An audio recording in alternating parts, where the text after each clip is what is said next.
Que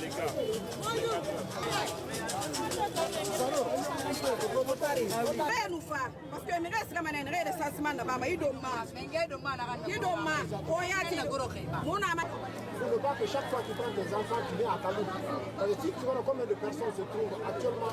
Moi j'ai compris que c'est apolitique, que c'est pour le développement de ce pays. Ce recensement-là ne commence pas de 18 à X, c'est de 0 à X. Ça veut dire que toute la population est concernée. Mais ce n'est pas au marché qu'on doit recenser les gens.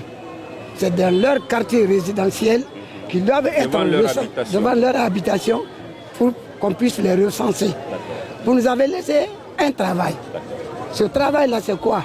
C'est de sensibiliser maintenant ces femmes-là pour qu'arriver dans leur quartier, qu'ils puissent aller se faire recenser. C'est important, c'est pour leur développement.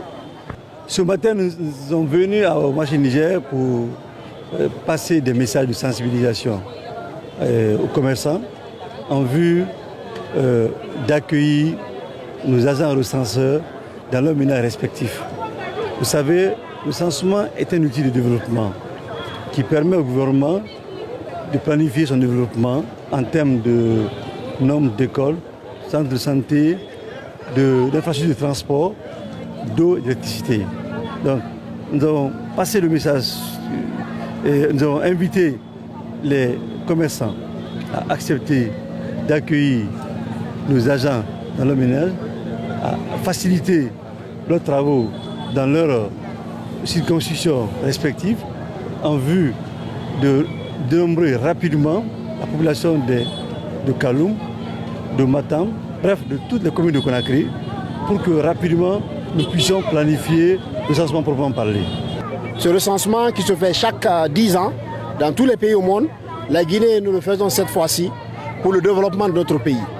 Ce recensement est axé nécessairement pour savoir combien de résidents vivent sur le sol guinéen. Dans votre quartier, dans votre marché, dans votre village, dans votre préfecture, il faut savoir combien de personnes y vivent.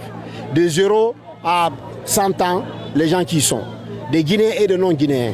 Cela, ça va aider le gouvernement à faire une planification vraiment rigoureuse pour savoir combien d'écoles peut être construites là-bas, combien de marchés, combien d'églises, combien d'hôpitaux, combien de lignes de transmission de l'eau, mais aussi les lignes de transmission d'électricité et d'Internet. Donc nous sommes venus aujourd'hui pour vraiment les sensibiliser, pour leur dire que ce recensement, c'est l'affaire de tout le monde. Parce que, vous le savez très bien, un développement sans planification, c'est comme vous conduisez un véhicule qui n'a pas de phare la nuit. Donc c'est extrêmement important. Et si vous n'avez pas de données, il n'y a pas de planification. Ce qui est extrêmement important de souligner, nous avons rencontré des femmes qui viennent faire le marché à Kaloum, mais qui ne sont pas de Kaloum, qui sont soit Matam, Bonfim, Petit Simbaya. On les a dit, ils ont été érigés désormais comme ambassadeurs de RGPH4 pour permettre d'aller expliquer à leurs voisins, pour leur dire que ce recensement, c'est pour le développement de notre pays. Parce que vous le savez, il y a plus de 10 ans, 15 ans, on envoyait des écoles dans des endroits. Aujourd'hui, ce n'est plus d'actualité. Parce que les jeunes peuvent faire 5 km, 10 km pour aller à l'école. Parce qu'à 15 ans, il n'y avait pas beaucoup de personnes dans ces localités-là. Donc aujourd'hui, c'est de savoir combien de personnes y vivent dans ces localités pour permettre au gouvernement pour dire oui, on a besoin de tel nombre d'hôpitaux, de tel nombre d'écoles, de tel nombre de mosquées, d'églises, mais aussi pour l'eau et l'électricité.